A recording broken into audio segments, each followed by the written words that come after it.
Mapagpalang araw sa ating lahat. Pag-uusapan natin ngayon ang 10 mga dahilan kung bakit totoo ang Biblia.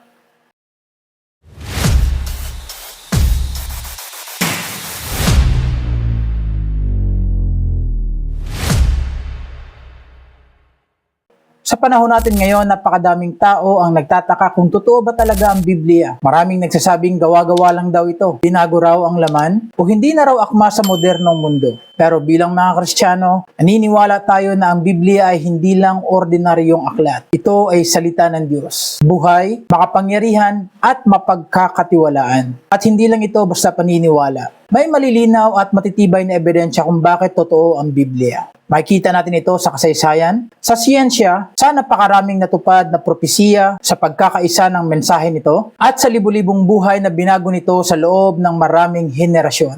Kaya sa video na ito, titingnan natin ang malilinaw na dahilan kung bakit totoo ang Biblia at kung bakit dapat natin itong paniwalaan, sundin at ipamuhay. Kung nais mong mas lumalim ang iyong pananampalataya, ito ang tamang lugar para magsimula.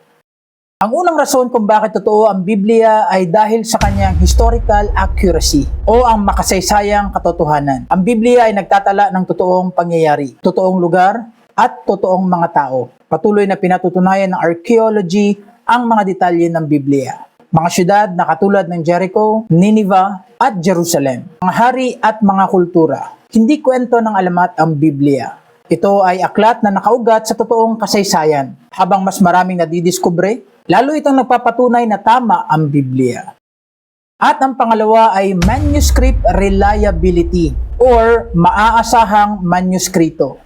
Ang Biblia ang pinakamahusay na napreserbang dokumento sa buong kasaysayan. Higit 5,000 Greek manuscripts ng New Testament. Higit 25,000 manuscripts sa iba't ibang wika.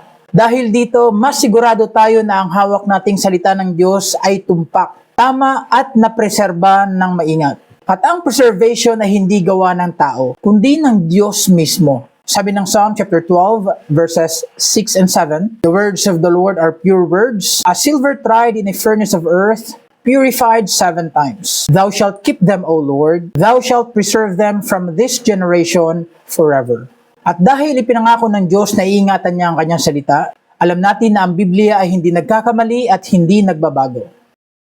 At ang pangatlong dahilan kung bakit totoo ang Biblia ay dahil sa fulfilled prophecies o mga natupad na propesiya. May dangdaang propesiya ang Biblia na natupad ng insakto tungkol sa kapanganakan, buhay, kamatayan at muling pagkabuhay ni Jesus. Tungkol sa pag-angat at pagbagsak ng mga bansa, tungkol sa pagkalat at muling pagkakatipon ng Israel.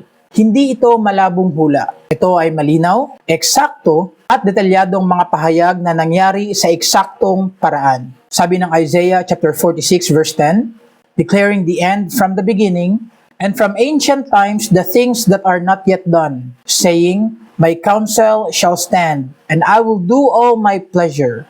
Walang ibang relihiyosong aklat ang ganitong katumpak na propesiya. Tangi ang Diyos lang ang makapagsasabi ng hinaharap ng perpekto. Kaya ang Biblia na naglalaman ng mga natupad na propesiya ay nagmula sa Diyos na nakakaalam ng simula at wakas. At ang pang-apat ay unity of the Bible or pagkakaisa ng Biblia. Kahit isinulat ito sa loob ng 1,500 years, ng 40 plus na may akda, sa 3 wika, sa loob ng 3 kontinente, pero ay isa ang tema, mensahe at direksyon. Ang plano ng Diyos ng kaligtasan sa pamamagitan ni Jesucristo. Ang ganitong pagkakaisa ay imposible kung walang banal na impluensya. Paano nangyari yon? Ang sagot ay iisang may akda or iisang author, ang Diyos. Sabi ng Biblia sa 2 Peter chapter 1 verse 21, "For the prophecy came not in old time by the will of man, but holy men of God spake as they were moved by the Holy Ghost." Hindi tao ang dahilan ng pagkakaisa ng Biblia, kundi ang banal na Espiritu. At ang panglima sa ating listahan ay scientific accuracy. Ang Biblia ay nagsasabi ng mga katotohanang scientifico bago pa ito matuklasan ng agham. Katulad ng ang earth ay nakabitin sa wala, according to Job chapter 26 verse 7. At may ocean currents, according to Psalm chapter 8 verse 8. at ang buhay ay nasa dugo. According to Leviticus chapter 17 verse 11. Paano ito malalaman ng mga sinaunang tao? Dahil ang Biblia ay hindi produkto ng limitadong kaalaman ng tao, kundi mula sa Diyos na lumikha ng lahat. At ang pang-anim na dahilan kung bakit totoo ang Biblia ay ang transforming power o kapangyarihan na nagbabago ng buhay. Sa loob ng libu-libong taon, walang aklat ang kayang magbago ng buhay ng mga tao katulad ng Biblia. Binago nito ang mga adik, kriminal, sirang pamilya, at mga pusong sugatan. Ang salita ng Diyos ay may kapangyarihang spiritual na tumatagos sa puso. Sabi ng Biblia sa Hebrews chapter 4 verse 12, "For the word of God is quick and powerful and sharper than any two-edged sword, piercing even to the dividing asunder of soul and spirit, and of the joints and marrow, and is a discerner of the thoughts and intents of the heart." Hindi lang words on a page ang Biblia. Ito ay buhay at kumikilos sa puso ng isang tao. At ang pampito sa ating listahan ay ang indestructibility of the Bible o hindi masisira ang Biblia. Marami na ang naghahangad na sirain ng Biblia. Mga imperyo, hari, diktador, atheist regimes, lahat sila tinangkang burahin ang salita ng Diyos. At ano ang nangyari?